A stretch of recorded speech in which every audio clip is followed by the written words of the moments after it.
귀로 여는 세상, 영심이의 책방에 오신 여러분 환영합니다.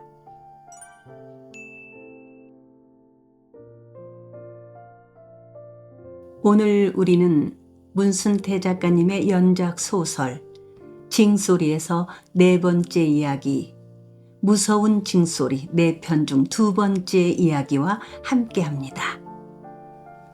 지난 1편에서는 칠보증권에서 쫓겨난 칠복이는 고향에 가서 대신 농사를 지어주면 징을 찾아주겠다는 맹계장을 따라서 딸 금순이를 데리고 장산군 남창리에 가게 됩니다.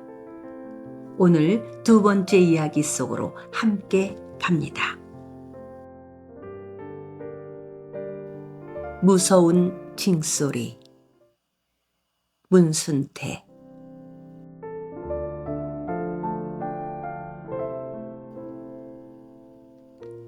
맹만수 계장집은 마을의 첫 들머리에 있었다. 돌머리를 막 건너면 큰 오동나무 잎들이 지붕을 덮었고 집 모퉁이 오른쪽으로는 칙칙한 대밭이 보였다.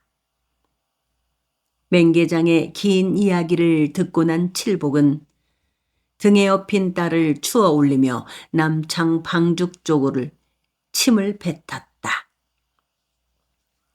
이 방국에 우리 어머니 혼자 어떻게 농사를 짓겠소? 박천도라는 그 순채공장 사장 말입니다요. 그 사람 땜시 이 마을은 망합니다요. 박 사장이 바로 우리 아버지를 죽인 사람이요. 벼락 맞을 사람. 그 사람 하느님한테 돈벼락을 맞았지요. 서산의 햇빛이 사그라지자 거뭇거뭇 산 그림자가 방죽의 수면을 덮기 시작했다. 어둠이 수면을 덮자 순채를 뜯던 마을 사람들이 손으로 고무보트를 저 밖으로 나와서 순채잎을 가득 채운 큰 자루를 들쳐매고 공장으로 들어갔다.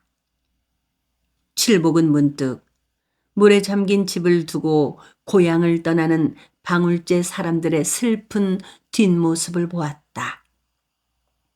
순채 자루를 들쳐매고 길게 늘어서서 공장으로 빨려 들어가는 남창리 사람들이 꼭 고향에서 쫓겨가는 방울제 사람들 같았다. 그의 고향 방울제 사람들은 순채 자루 대신 이불이며 솥 등 자질구레한 살림들을 지고 순채 공장이 아닌 낯선 고장으로 정처 없이 떠났었다. 그리고 연기처럼 흩어져 버렸다. 칠복은 어둠이 순채 공장을 삼켜버릴 때까지 말뚝처럼 서 있었다. 그는 슬픈 얼굴로 머지않아 고향을 잃어버리게 될지도 모르는 순채 공장 속으로 빨려 들어간 남창리 사람들의 뒷모습을 오랫동안 지켜보았다. 맹계장님이 지금이라도 저 사람들이 농사를 짓도록 설득을 좀 해보셔요. 널찍한 터에 비해 삼간초가는 너무 초라했다. 하기야 맹계장의 말 맞다나 그것도 늙은이 혼자 살기에는 오히려 호젓한 느낌이었다. 칠복은 맹만수 계장의 집에 오자마자 얼핏 그의 눈앞을 스치는 이상한 여자 때문에 자꾸만 신경이 여러 갈래로 갈라지는 것을 느꼈다. 맹계장의 말로는 늙은 어머니 혼자 집을 지키고 있다고 했는데 칠복이가 이 집에 들어서는 순간부터 그들 가까이 모습을 드러내지 않고 비루먹은 강아지처럼 멀찌감치 서 뱅뱅 배돌기만 하는 섬찟한 느낌이 드는 그림자 같은 여자가 누구인지 알고 싶었다. 여자는 어둠 속에 몸을 숨기고 줄곧 칠복이만을 지켜보고 있는 듯 싶었다. 여자는 맹계장과 그의 어머니의 눈에 띄지 않으려고 어둠 속에 몸을 조그맣게 움츠리고 앉아서 칠복이를 지켜보다가도 어느 사이엔가 자취를 감춰버리곤 했다. 마루에서 저녁을 먹고 있는 동안 어둠이 두껍게 깔린 감나무 그늘 밑 두엄자리 옆에 쪼그리고 앉아 있는가 싶었는데 상을 물릴 무렵엔 보이지 않았다. 아이고, 잘 왔수. 잘 와. 하늘로 쭉 보니까 젊은이는 농사 짓고 사는 제격인 것 같아요. 맹계장 어머니가 저녁 설거지를 끝내고 부엌에서 나오며 말했다. 맹계장은 마루에 걸터 앉아 30촉 전구가 밝히는 환한 불빛 너머 어둠 속으로 담배 연기를 내뿜고 있었고 칠복은 밥숟갈을 놓기가 바쁘게 잠에 떨어져 버린 딸 금순이를 보듬은 채 처마 끝에 매달려 깜빡거리는 하늘의 별을 보며 고향 방울제의 생각을 떠올리고 있었다. 쉬라고 했지? 맹계장 어머니가 마루에 올라앉으며 물었다. 예. 허씨는 농사를 짓고 살 사람이여. 이맛박에 그렇게 써 있어. 우리 고향에서도 상모슴 소리를 들었구만요. 방울제 한 통에서 이 허칠복이 나무찜 따라올 사람 없었어요. 그러면서 칠복은 힘줄이 툭툭 붉어지도록 팔에 힘을 주어 불빛 속으로 축혀 올려 보였다. 허씨, 우리 마을서 농사 짓고 살아요. 맹계장 어머니의 말에 그는 저도 그럴 생각입니다. 징하고 마누라만 찾으면 시골에서 흙 파먹고 살 겁니다요. 하고 마음속으로 생각만 굴렸다. 이 남창리에 빈집도 많고 노는 땅도 얼마든지 있으니까 나랑 이 마을서 살아요. 맹계장의 어머니의 말로는 맹계장이 이야기했던 대로 남창리에는 집도 농토도 그대로 버려둔 채 도회지로 나가버린 집이 하나둘이 아니고 자기네 처지와 마찬가지로 자식들은 도회지에서 직장 나가며 살고 시골에 집 지키며 고향을 떠나지 않고 죽을 날만 기다리는 늙은이가 여럿이라고 했다.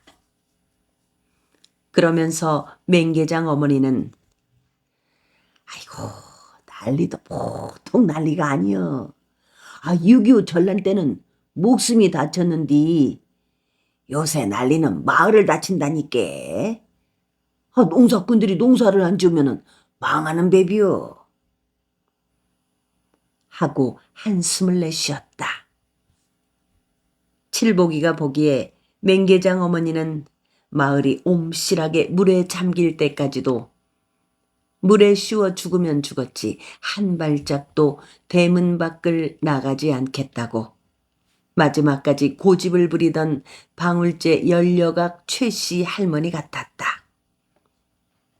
깐깐하고 작다알막한 키에 오기스럽게 앞니빨이 안으로 오가들고 나이에 비해 까무잡잡한 얼굴에는 주름살 하나 없었으며 강변에 깔린 반들반들한 차돌처럼 단단하게 보였다. 일찍 남편을 잃고 혼자 살아온 여자답지 않게 우수의 그림자 한 가닥 찾아볼 수도 없었다.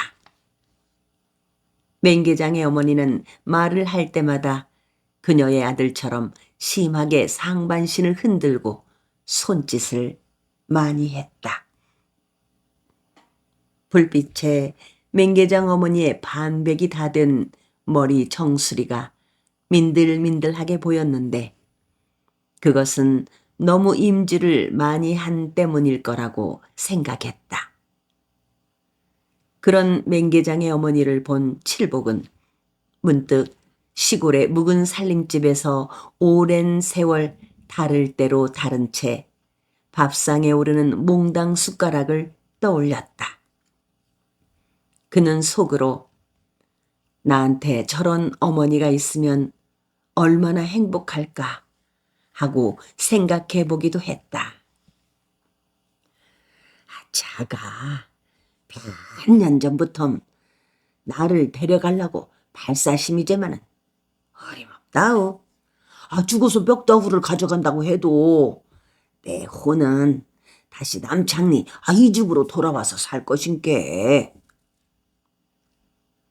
맹계장의 어머니는 눈으로 아들을 가리키며 오금을 박듯 말했다.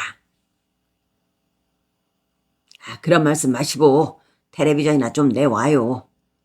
시골에 오면 답답해서 뭐 살 수가 있어야지. 어머니의 말에 맹계장은 딴전을 부리느라 두렷두렷 방안을 기웃거리며 말했다.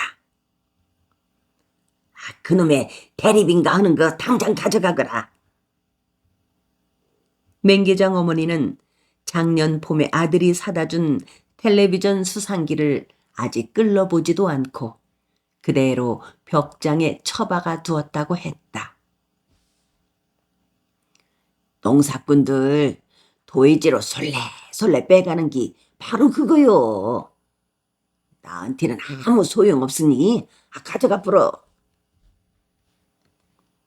맹계장 어머니는 나이에 비해 목소리까지도 떼글떼글 쇳소리가 났다. 칠복은 아까부터 불빛이 닿지 않는 집 모퉁이 헛간 쪽에서 조금씩 움직이는 희끔한 그림자를 보고 있었다.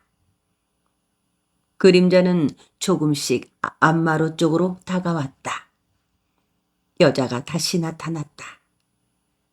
그들이 마루에 앉아 이야기를 하고 있는 동안 색깔을 분별할 수 없는 긴 치마에 희끔한 반팔 재킷을 입은 여자는 그림자처럼 소리 없이 다가와서는 마당 한가운데 턱을 받치고 쭈그려 앉았다. 어딘가 이상한 느낌이 드는 젊은 여자였다. 맹계장도 그의 어머니도 그 여자를 미처 발견하지 못한 모양이었다. 치렁치렁 3단 같은 검은 머리가 어깨를 덮은 이상한 느낌을 주는 알 수 없는 그 여자는 두 손으로 턱을 받쳐들고 마당 한가운데 앉아서 칠보기를 빤히 올려다보았다. 희끄무레한 불빛 속에 보이는 여자의 눈빛은 산만하게 흩어졌다. 칠보기는 오랫동안 여자의 눈빛을 지켜보았다.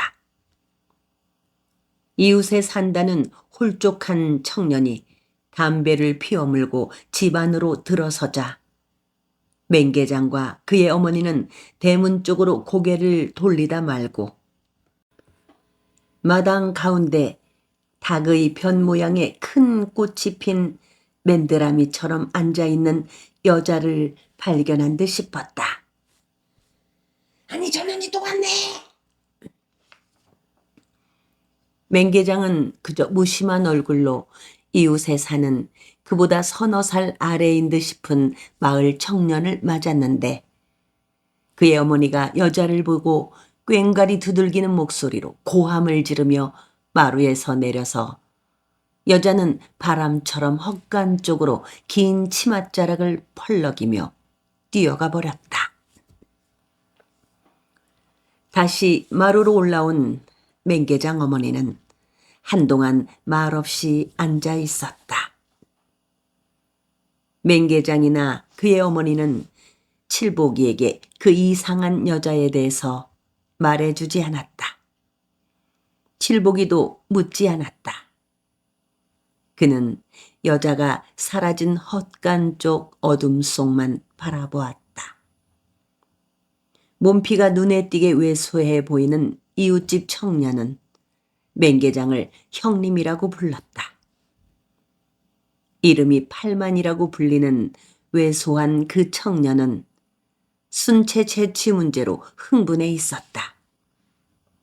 그는 술 냄새를 확확 풍기면서 맹계장한테 하소연을 했다. 만수 형님 실력으로 그래 박천도 하나 족치지 못한단 말이오? 박천도 땜시 이 남창리가 망하게 생겼는디 강 건너 불구경을 듣기 내버려 둔단 말이오. 팔만이라는 청년은 바락바락 큰 소리를 내질렀다. 칠복이가 듣기에 그는 옳은 말을 하고 있었다.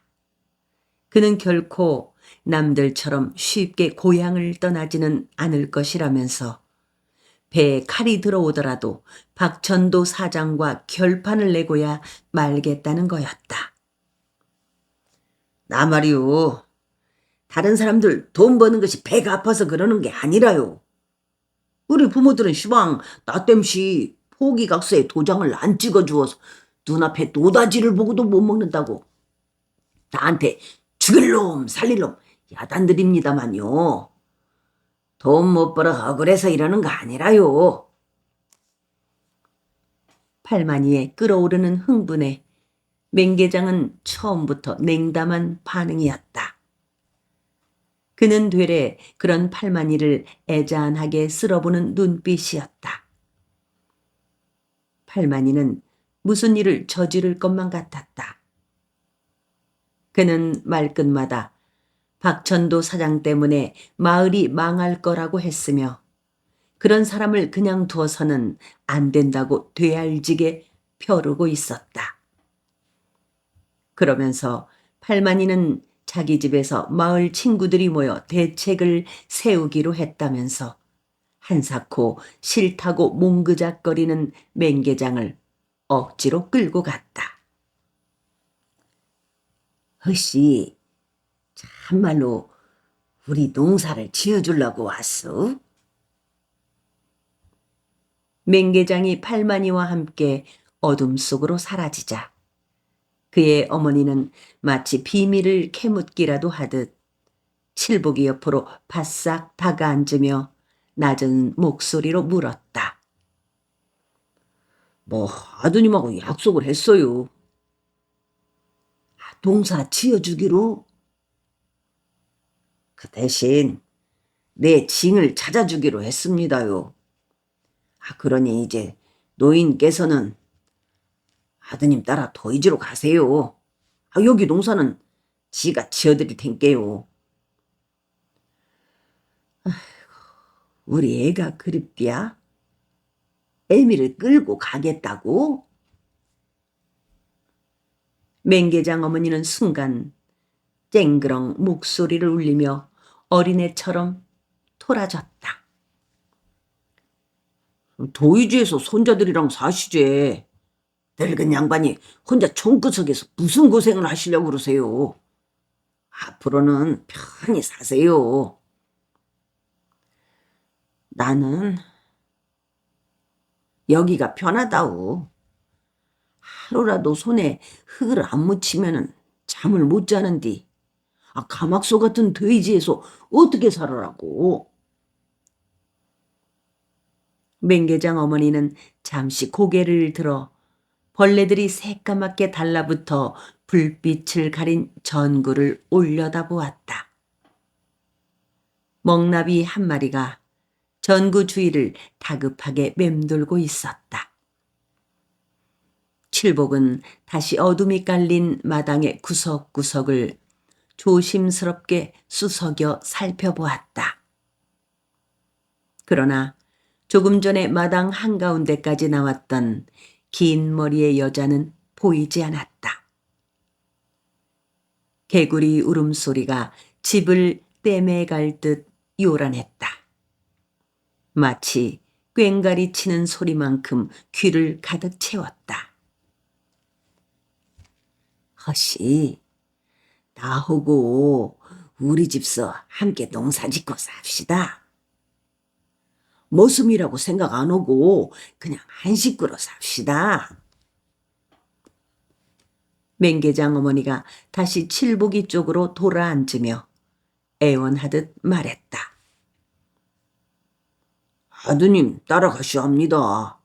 그래야 아드님이 징을 찾아준다니까요.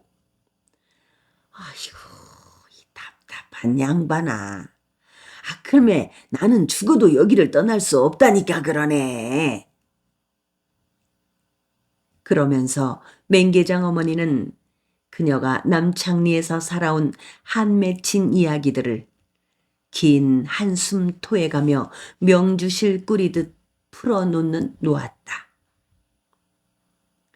칠복은 맹계장 어머니의 이야기를 듣는 동안 귀가 먹먹할 정도로 울어대는 개구리 울음소리에 기분 좋을 때만 맛보는 소름이 찌리리하게 혈관을 갈퀴질하는 것을 느꼈다.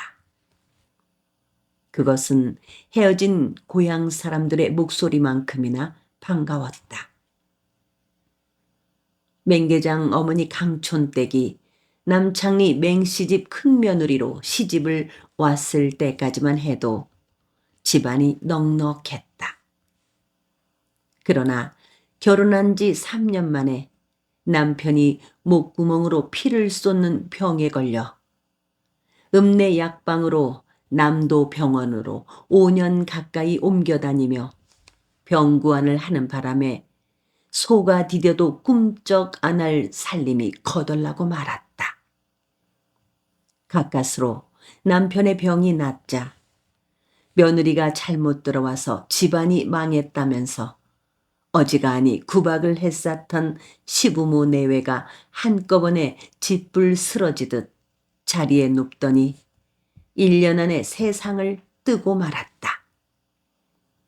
남편의 찐덕진 사랑이 아니었던들 강촌댁은 그 역경을 이겨내지 못하고 남청 방죽에 몸을 던져 물귀신이 되었을지도 몰랐다. 살림이 거덜나고 시부모들 구박 속에서도 병든 남편은 아내밖에 몰랐다. 병석에 누워서도 잠시도 옆을 못 떠나게 말기끈을 움켜쥔 손을 놓지 않았다. 그러던 얼마 후 여순 반란 사건이 터지고 땅벌집을 수석거려 놓은 것처럼 세상이 뒤숭숭해졌다. 밤이면 가지산에서 산 사람들이 쳐들어와서 식량과 가축들을 약탈해 가곤 했다. 강촌댁 집은 가지산 산자락을 타고 내려와 손쉽게 들이닥칠 수 있는 마을의 첫 들머리라 밤이면 공포에 떨곤 했다. 산 사람들이 두 번째 마을을 덮치던 날 밤, 미리 지서에서 나온 경찰들이 길목을 지키고 있다가 한바탕 불꽃이 튀겼으며 산 사람 셋이 총에 맞아 죽었다. 그런 일이 있던 나흘째 되는 날 밤, 첫 닭이 울 무렵 산 사람들이 다시 몰려왔다. 그들은 강촌댁 집에 들이닥쳐서는 박천도의 집으로 인도하라고 남편의 가슴에 총뿌리를 들이댔다. 박천도는 그때 남창지서 의용경찰이었으며 나흘 전 남창리로 약탈을 하러 내려온 산사람들을 토벌할 때 동원되었었다. 연한 문명은 남편을 앞세우고 사립을 나가고 다른 2명은 집안을 뒤져 있는 대로 식량을 긁어 큰 자루에 담았다. 강촌댁은 겨우 돌이 지난 아들을 품에 안고 방구석에서 달달달 떨고만 있었다. 식량을 자루에 가득 채운 2명 중에서 나이가 지긋하고 턱에 수염이 검실검실난 사내가 왁살스럽게 강촌댁의 팔을 낚아챘다. 강촌댁은 아기를 안은 채 방바닥에 팽개쳐댔다. 키가 작달막하고 젊은 사내가 그녀의 품에서 아기를 빼앗아 방구석에 밀쳐버렸다. 강촌댁이 울부짖으며 아기를 끌어안으려고 하자 나이 많은 사내가 발로 그녀의 가슴팍을 눌렀다. 그녀는 발에 밟힌 채 뻐르적거렸다. 사내들은 차례로 사지를 휘저으며 울부짖는 그녀의 배에 올라탔다. 강촌댁은 눈에서 번개불이 튀는 것을 마지막으로 정신을 잃고 말았다. 강촌댁이 끊겨진 정신을 가까스로 다시 붙잡았을 땐 희붐하게 방문이 밝아왔다. 아기는 윗목에 팽겨쳐진 채 걷잡을 수 없이 울어댔고 남편은 울고 있는 아기를 달랠 생각도 않고 방 문턱에 걸터 앉아 꽃뱀이 허물을 벗듯 어둠이 걷히는 서쪽 하늘을 참담한 눈으로 쳐다보고만 있었다. 그때 강촌댁의 마음은 감은 눈바닥처럼 쩍쩍 갈라졌다. 날이 훤히 밝아올 때까지 남편은 기침 한 번 하지 않고 그렇게 앉아 있었고 강촌댁은 방바닥에 얼굴을 꿍겨 박은 채 마음이 녹아서 잿물이 되도록 소리 안 나게 울었다. 아기는 더욱 거칠게 울어댔지만 아무도 보듬어 주지 않았다. 잠시 후에 이웃 사람들이 들이닥쳤다. 간밤에 박천돈의 6 식구가 몰살을 당했다고 했다. 박천도의 양친과 2 동생, 그리고 잠시 친정에 다니러 온 누이와 돌이 지난 누이의 갓난아기까지 대창으로 찔러 집안 우물에 쳐 넣었다고 했다. 11살 된 박찬도의 막내 동생과 갓난아이는 숨이 끊어지지도 않은 채 우물 속에 집어넣어 한동안 울부짖는 소리가 찌렁찌렁 하늘을 울려 퍼졌다고 했다. 아침에 마을 사람들이 박천도의 집에 몰려가 보니 6 식구의 시체가 시뻘겋게 물든 우물 속에 그들먹하게 처박혀 있었다. 그날 낮에 지서에서 박천도와 많은 경찰들이 몰려왔다. 눈알이 잘 익은 앵두처럼 벌겋게 충혈된 박천도는 이를 뿌두둑 뿌두둑 갈며 강촌댁 집안으로 뛰어들었다.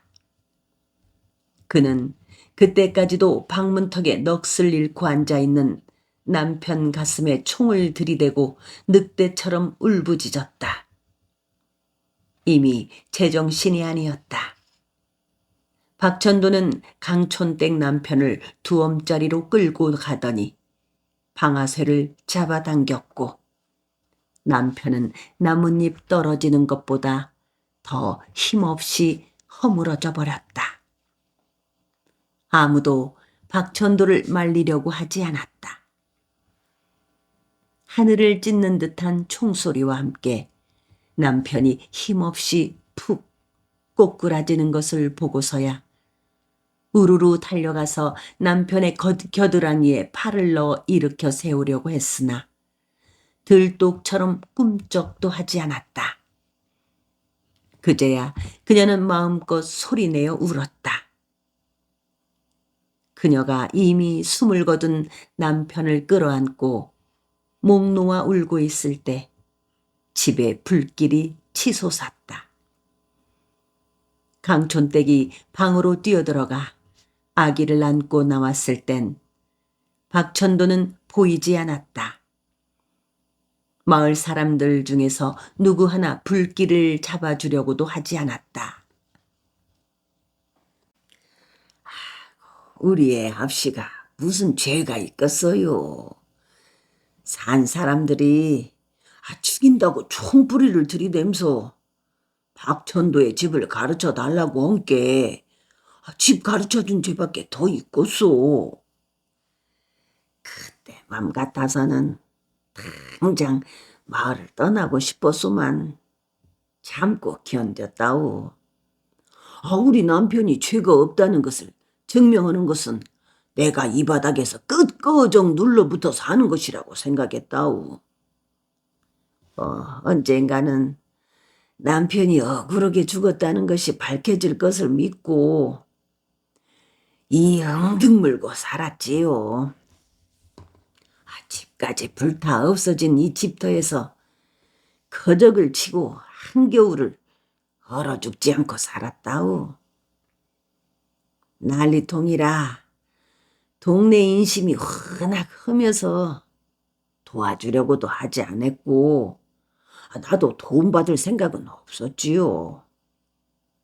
그란디 참 이상합디다.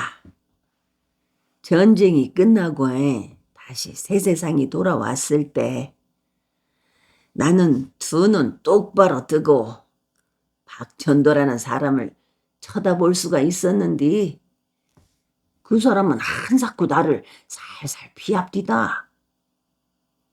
내가 그 사람을 똑바로 쳐다볼 수 있는 것은 우리한테는 아무 잘못이 없다는 생각이 들었기 때문이지라오. 맹계장 어머니는 긴 이야기를 끝내고 나서 잠시 눈을 들어 무겁게 내려앉은 하늘을 올려다보았다. 별빛이 유난히 반짝이는 것을 보니 한바탕 비바람이 몰려올 것 같았다. 전생에 무슨 죄가 있어서 그 벌을 받고 살았는지 원.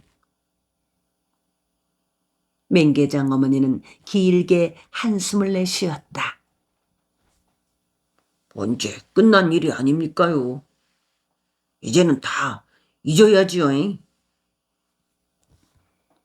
맹계장 어머니의 긴 이야기를 듣고 난 칠복은 어쩌면 그렇게도 방울제에서 그의 식구가 겪은 일과 비슷할까 하고 의아해하였다. 안 끝났다우. 나은티는 아직 끝난 일이 아니오. 벌써 30년 전 일 아닌가요? 100년이 지난들 어디 끝날 일이오. 이제는 잊어야지. 지난 일들 다 잊고 눈 감아야지 하고 마음을 다독거렸다가도 저 미친년이 내 앞에서 얼씬기리만 하면 다시 우장이 팍딱 뒤집히면서 찌긋찌긋한 그때 일이 되살아난다오.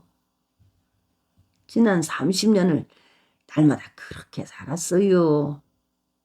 저 왼수년이 내 눈앞에 얼씬거리기만 하면은 욱하니 마음에 불이 댕김시로 오살놈의 한이 뿌젤뿌젤 되살아난다오.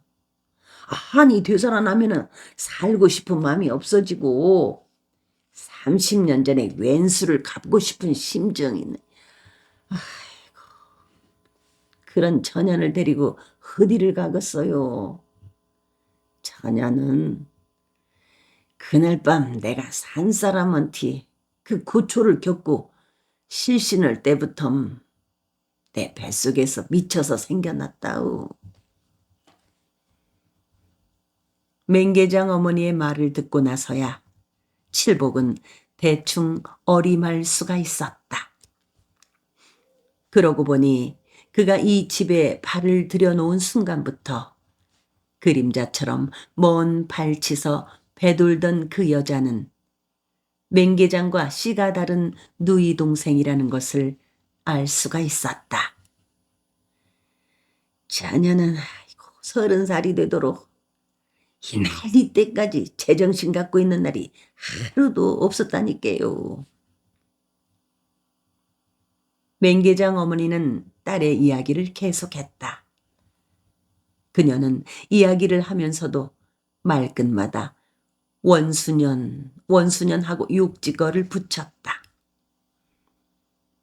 맹계장 어머니는 배가 불러오자 필시 뱃속의 아기가 그날 밤 산사람의 핏줄이 응어리진 것으로 짐작하고 그 핏덩이를 떼어버리려고 창자가 느글거리며 넘어오려고 할 때까지 여러 차례 간장을 둘러 마셨다고 했다.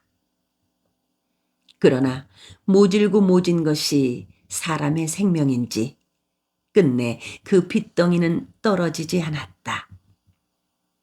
해산을 하자 숨이 막혀 되져버리라고 발딱 방바닥에 엎어버렸지만 죽지 않았다. 공포했던 실신한 몸에서 정없이 생겨난 생명이라서 젖꼭지 한번 물리지 않았다. 혼자 살아가는 딸이 불쌍하여 정부치러 와 있는 친정어머니가 아니었더라면 이래 안에 땅속에 묻혔을 것이었다고 하였다. 그러고 내가 고향을 떠날 수 없는 거는 저 미친년도 미친년이지만 살아생전에 꼭 할 일이 남아있기 땜시. 맹계장 어머니가 살아생전 해야 할 일이란 집을 다시 짓는 것이라 했다. 시방, 우리가 사는 이 집은 내 손으로 톱질하고 흙 발라서 만든 집이라오. 하지만 내 생전에 불에 타기 전에 옛날 집을 꼭 짓고 말겠다니까요.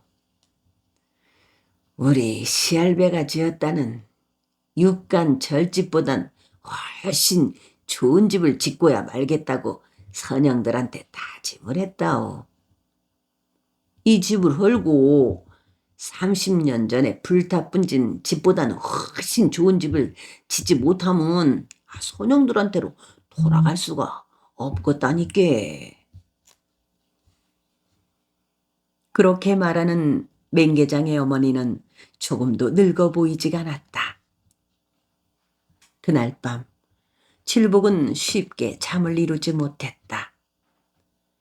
맹계장의 어머니의 이야기가 마음속 가장 깊숙한 곳에서 끊임없이 맴돌았고 죽은 그의 어머니 생각이 자꾸만 머릿속에 되살아났기 때문이다.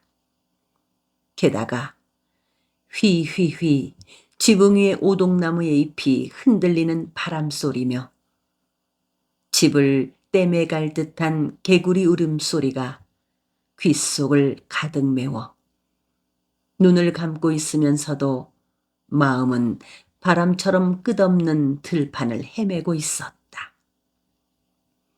눈을 감고 누워있는 칠복은 문득문득 그의 고향 방울제에 다시 돌아온 착각에 사로잡히곤 하다가도 이웃집 할머니와 함께 나갔다가 밤늦게 술에 취해 돌아와 녹아 떨어진 맹게장에 봇물 터지는 듯한 코 고는 소리에 얼핏 현실로 돌아와 씁쓸하게 웃음을 삼키곤 했다. 그런데 그날 밤 칠복은 실로 납득하기 어려운 기이한 것을 보고 이 생각 저 생각에 거의 뜬 눈으로 밤을 새우다시피 했다. 그가 얼숭얼숭 잠이 들려는데 맹계장 어머니의 방에서 키들키들 웃는 소리가 들렸다. 처음엔 바람소리거니 했는데 그 웃음소리는 간헐적으로 칠복의 귀를 찔러왔다. 이상한 생각이 들어 슬금슬금 방문을 열고 밖으로 나와 보았다. 맹계장 어머니의 방에는 불이 켜져 있었으며 문에 얼멍얼멍한 모기장을 붙여 놓았기 때문에 밖에서 방 안이 훤히 들여다 보였다. 맹계장 어머니는 얼마 전까지만 해도 퇴질년, 원수년하고 욕을 퍼부어대던 관연한 딸을 업고 끙끙대며 방안을 왔다 갔다 하는 게 아닌가. 발이 방바닥에 질질 끌릴 정도로 어설프게 등에 업힌 딸은 주먹으로 어머니의 등을 토닥거리며 키들거렸고, 그때마다 늙은 어머니는 엉덩이를 키질 하듯 까불어댔다. 한참을 그러다가 늙은 어머니는 딸을 방바닥에 내려놓고 물기름을 묻혀가며 찬빗으로 딸의 긴 머리를 곱게 벗겨주는 것이었다. 이 모습을 우두커니 들여다본 칠복의 마음속에 치르륵 마른 번갯불이 스치면서 머리 위로 큰 별똥이 떨어지는 듯한 기분을 맛보았다. 바람은 잠시도 쉬지 않고 오동나무 잎을 거칠게 흔들어댔고, 바람 소리에 질세라 개구리들도 한층 목청을 돋우었다. 맹만수 계장은 출근을 해야 한다면서 새벽에 마지막 어둠이 걷히기도 전에 떠났다. 그는 대문을 나가면서 그의 어머니한테 다음 주 일요일에 모시러 오겠으니 떠날 준비를 하고 기다리라고 신신당부를 하고, 또 그의 어머니로부터 그렇게 하겠다는 다짐을 받고서야 몸을 돌렸다. 이담 공일 때는 꼭 아드님을 따라가시도록 하세요. 칠복이가 대문 밖까지 나가 맹만수 계장을 배웅하고 돌아서면서 그의 어머니한테 넌지시 말을 넘겼더니, 내 알아서 할 테니까 걱정 마로 하면서 맹계장 어머니는 슬픈 얼굴로 대답했다. 칠복은 간밤에 잠시도 눈을 붙이지 못하고 새들이 울기도 전에 방에서 나왔지만 조금도 피곤한 것 같지가 않았다. 잠을 못 잔 탓으로 거꾸러기가 들어간 것처럼 눈알이 약간 썸벅거렸을 뿐이다. 칠복은 미명의 아침을 먹고 팔만인의 논에 품앗이 두렛일을 나갔다. 모를래는 팔만인의 논은 남창 방죽둑을 경계로 맞붙어 있어 고무보트 위에서 왕왕거리는 라디오를 크게 틀어놓고 순채를 뜯는 마을 사람들 모습이 한눈에 들어왔다. 팔만인의 논에는 20명이나 모였다. 노인들까지도 모주를 잡아주려고 나왔다. 거머리한테 물리지 않으려고 다리에 낡은 스타킹을 꿰ν 일꾼들은 점벙점벙 물에 뛰어들었다. 일꾼들 중에는 품앗이꾼들이 대부분이었지만 팔만이가 새벽에 읍에 나가 일당을 주고 데려온 읍에 사는 날품 파리꾼들도 너덧 끼어 있었다. 못줄을 잡아주기 위해 칠복이와 함께 나온 맹계장 어머니의 말로는 도회지에서 돈벌이를 하러 온 사람들도 있다고 하였다. 여름 안개가 걷히자 명주 실타래같이 부드러운 햇살이 묶음으로 쏟아져 내렸다. 하늘은 지루할 만큼 푸르게 개었고 맑은 하늘 여기저기엔 가래침처럼 끈끈한 구름 몇 조각이 찰싹 달라붙어 움직이지도 않았다. 허씨 못 씹는 솜씨가 상모습이로군요. 칠복이 오른쪽 옆에 자리한 팔만이가 자꾸만 흘러내리는 스타킹을 무릎 위로 끌어당기며 말하자 칠복은 그냥 피식하고 소리 없이 웃었다. 아이고 세상에, 총각다리가 참새다리만도 못해갖고는 무슨 일을 하겠다고. 몸피가 톱상스러운 3년 전에 병으로 남편을 잃었다는 과부 김씨 아주머니가 모춤을 갈라쥐고 허리를 펴며 팔만이를 비우적거렸다. 간, 아주머니가 모르는 소리요. 마른 장작이 화력이 더 세다는 걸 모르고 하시는 소리라고요. 하고 맞대꾸를 하는 팔만이는 칠복의 빠른 손놀림을 유심히 지켜보면서 어깨 죽지를 묘하게 비틀어 목덜미에 땀을 닦았다. 건 팔만이 총각 말이 100번 옳은 소리요. 도야지처럼 살만 통통 찐 남자들 보기만 좋지 손뭉치 마냥 말짱 헛거라고요.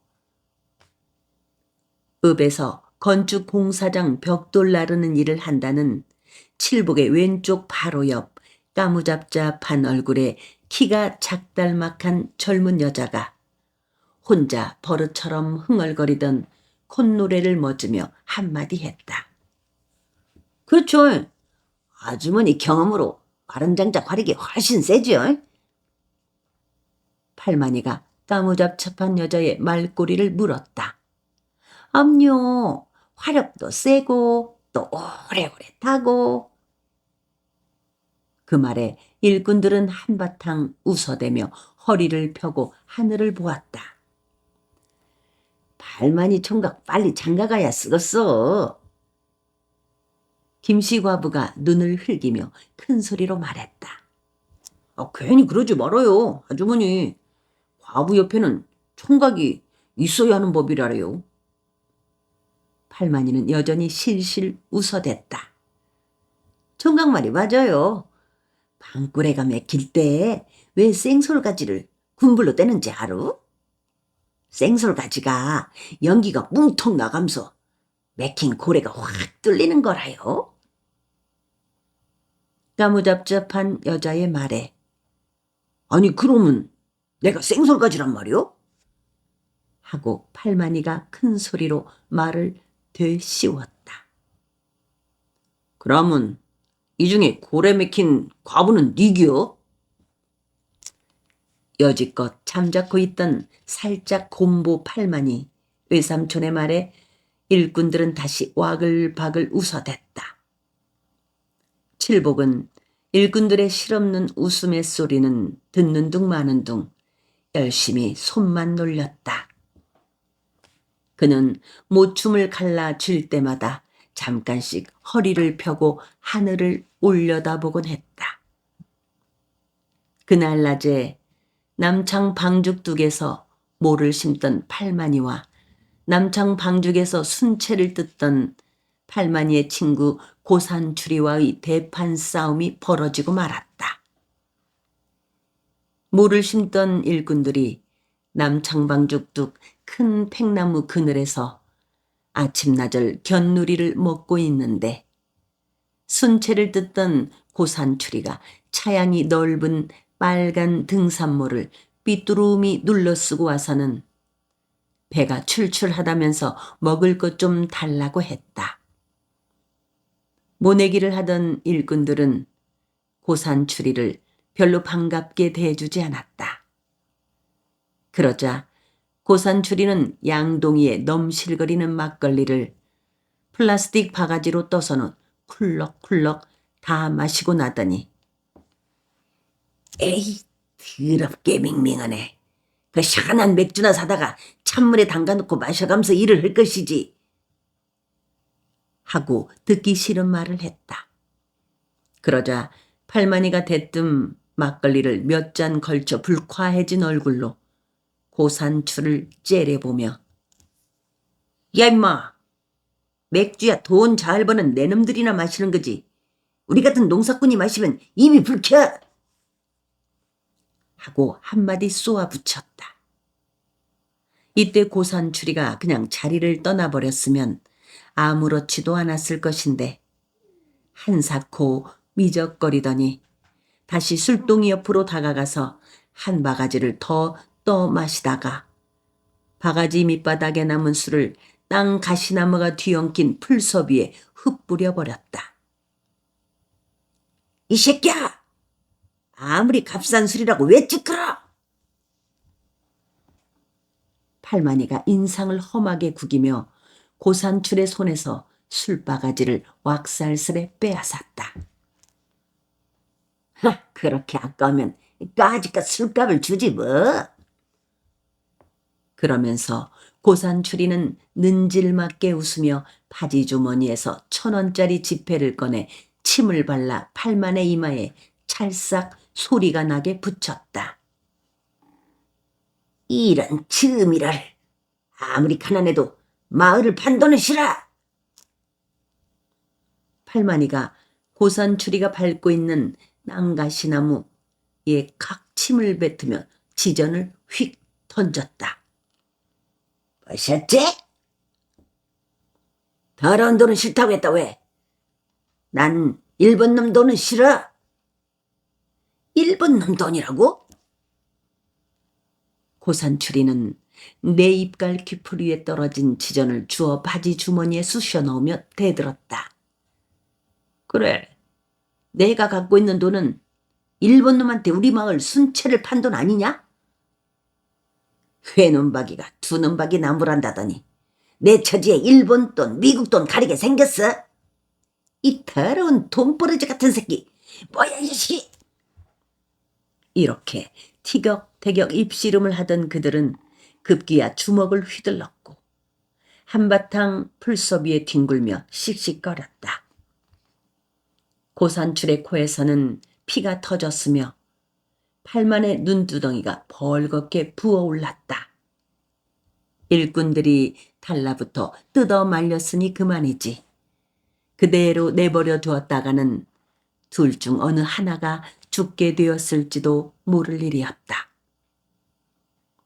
앞뒷집에서 친형제처럼 찐덕지게 살아온 그들이 생사결단하고 싸움을 했다는 것은 남창리 마을 사람들한테는 큰 충격을 주었다. 얼마 전까지만 해도 마을에서 새마을 사업이며 4H 구락부 일, 심지어는 위친계를 끌어나가는데도 그들이 중심이 되어왔기 때문에 마을의 젊은이들한테는 그들의 싸움을 한 것은 마을이 두 조각으로 갈라진 것만큼이나 심각한 일인 것이었다. 기실은 그들 사이가 삐끗해진 것은 서울에서 박천도가 돌아왔을 때 순채 포기각서에 도장을 찍자거니 찍지 말자거니 하고 의견 충돌이 생기면서부터였다.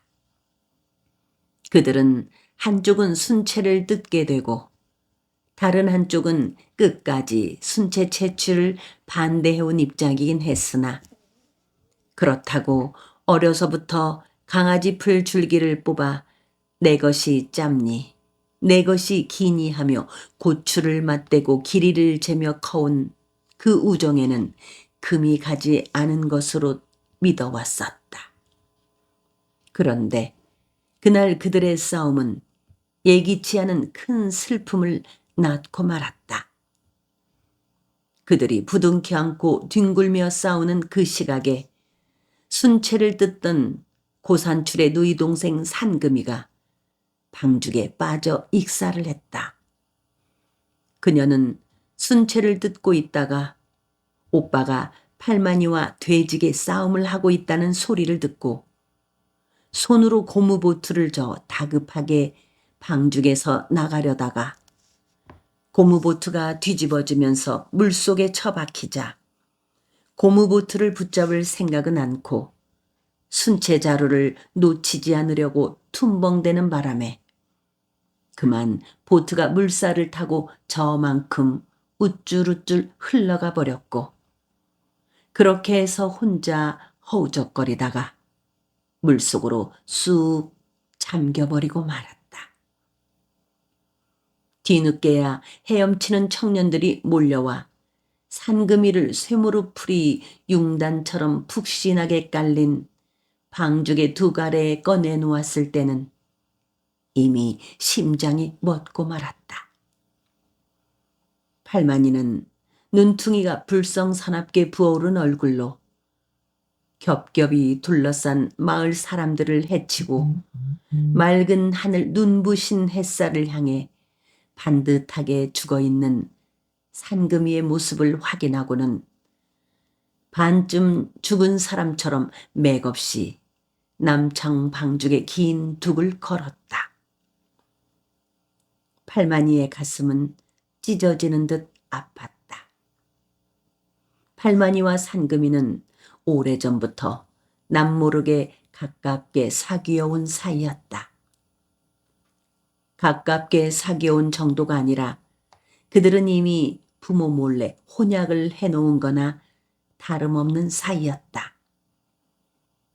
그들은 간밤에도 마을 각시바위에서 만났었다. 팔만이는 그녀에게 모든 사람들이 다 이 마을을 떠난다 해도 둘만은 남아있자고 했고, 상금이는 죽어도 도회지에 나가서는 살기 싫다고 했다. 그러면서 산금이는 팔만의 손을 부르태진 그녀의 아랫배에 갖다 댔다. 지난 봄 보리 누름 때 달빛이 대낮처럼 환한 뒷골 호밀밭에서 만나 기름진 땅을 파고 파종을 하듯 그녀의 몸 가장 깊숙한 곳에 씨를 뿌린 것이 넉 달 전이었다. 팔만이는 손끝에 산금이 뱃속에 파닥거리는 생명을 느끼고 서둘러 부모들한테 사실을 말하고 식을 올려야겠다고 마음을 공글렸었다.